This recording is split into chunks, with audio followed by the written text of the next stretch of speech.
मेरे प्यारे देशवासियों, 75 साल की यात्रा में आशाएं, अपेक्षाएं, उतार चढ़ाव सब कुछ के बीच में हर एक के प्रयास से हम जहां तक पहुंच पाए थे, पहुंचे थे। और 2014 में देशवासियों ने मुझे दायित्व दिया। आजादी के बाद जन्मा हुआ मैं पहला व्यक्ति था जिसको लाल किले से देशवासियों का गौरवगान करने का अवसर मिला था।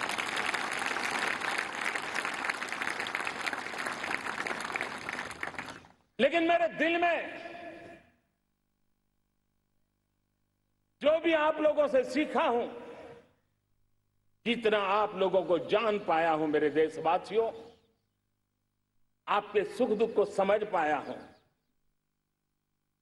देश की आशा अपेक्षाओं के भीतर वो कौन सी आत्मा बसती है, उसको जितना मैं समझ पाया हूं, उसको लेकर के मैंने अपना पूरा कालखंड देश के उन लोगों को एम्पावर करने में खपाया। मेरे दलित हो, शोषित हो, पीड़ित हो, वंचित हो, आदिवासी हो, महिला हो, युवा हो, किसान हो, दिव्यांग हो, पूरब हो, पश्चिम हो, उत्तर हो, दक्षिण हो, समुद्र का तट हो, हिमालय की कंदराएं हो, हर कोने में महात्मा गांधी का जो सपना था आखिर इंसान की चिंता करने का, महात्मा गांधी जी जो आकांक्षा थी अंतिम छोर पर बैठे हुए व्यक्ति को समर्थ बनाने की, मैंने अपने आप को उसके लिए समर्पित किया। और उन 8 साल का नतीजा और आजादी के इतने दशकों का अनुभव आज 75 साल के बाद जब अमृत काल की ओर कदम रख रहे हैं, अमृत काल की ये पहली प्रभात है, तब मैं एक ऐसे सामर्थ्य को देख रहा हूं और जिससे मैं गौरव से भर जाता हूं। देशवासियों, मैं आज देश का सबसे बड़ा सौभाग्य ये देख रहा हूं कि भारत का जनमन आकांक्षी जनमन है। एस्पिरेशनल सोसाइटी किसी भी देश की बहुत बड़ी अमानत होती है और हमें गर्व है कि आज हिंदुस्तान के हर कोने में, हर समाज के हर वर्ग में, हर तबके में आकांक्षाएं उफान पर है।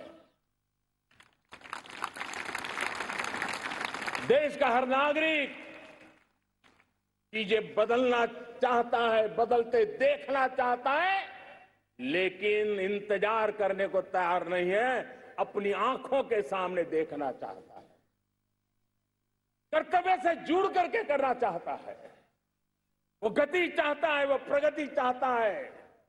75 साल में संजोए हुए सारे सपने अपने ही आंखों के सामने पूरा करने के लिए वो लालायित है, उत्साहित है, उतावला भी है।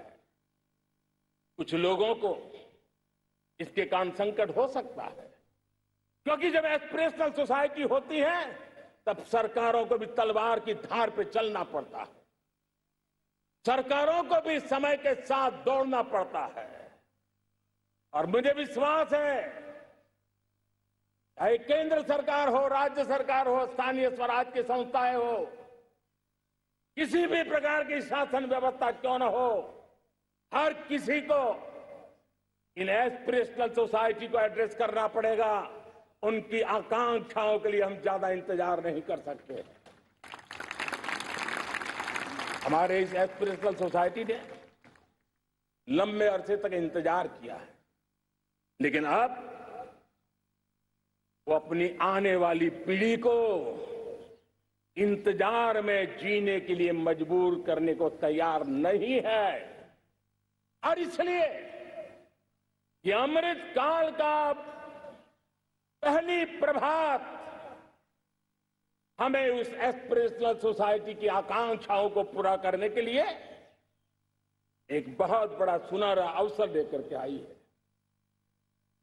मेरे प्यारे देशवासियों, हमने पिछले दिनों देखा है, एक और ताकत का हमने अनुभव किया है, और वो है भारत में एक सामूहिक चेतना का पुनर्जागरण हुआ है। एक सामूहिक चेतना का पुनर्जागरण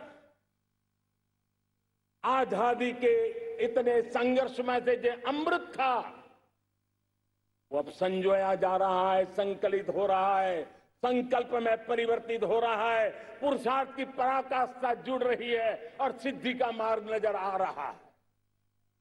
ये चेतना, मैं समझता हूं कि चेतना का जागरण, ये पुनर्जागरण, ये हमारी सबसे बड़ी अमानत है। और ये पुनर्जागरण देखिए, 10 अगस्त तक लोगों को पता तक नहीं होगा शायद देश के भीतर कौन सी ताकत है, लेकिन पिछले 3 दिन से इस प्रकार से तिरंगे झंडे को लेकर के, तिरंगा की यात्रा लेकर के देश चल पड़ा है। बड़े बड़े सोशल साइंस के एक्सपर्ट्स ये भी शायद कल्पना नहीं कर सकते कि मेरे भीतर के अंदर कितने, मेरे देश के भीतर कितना बड़ा सामर्थ्य है, एक तिरंगे झंडे ने दिखा दिया है। ये पुनर्चेतना, पुनर्जागरण का पल है। ये लोग समझ नहीं पाए हैं, जब देश जनता कर्फ्यू के लिए हिंदुस्तान का हर कोना निकल पड़ता है, तब उस चेतना की अनुभूति है। जब देश ताली थाली बजा करके कोरोना वॉरियर के साथ कंधे से कंधा मिला करके खड़ा हो जाता है, तब चेतना की अनुभूति होती है। जब दिया जला करके कोरोना वॉरियर की शुभकामना देने के लिए देश निकल पड़ता है, तब उस चेतना की अनुभूति होती है। दुनिया कोरोना के कालखंड में वैक्सीन लेना या न लेना, वैक्सीन काम का है कि नहीं है, उस उलझन में जी रहा था। उस समय मेरे देश के गांव गरीब भी 200 करोड़ डोज दुनिया को चौंका देने वाला काम करके दिखा देते हैं। यही चेतना है, यही सामर्थ्य है। इस सामर्थ्य ने आज देश को एक नई ताकत दी है।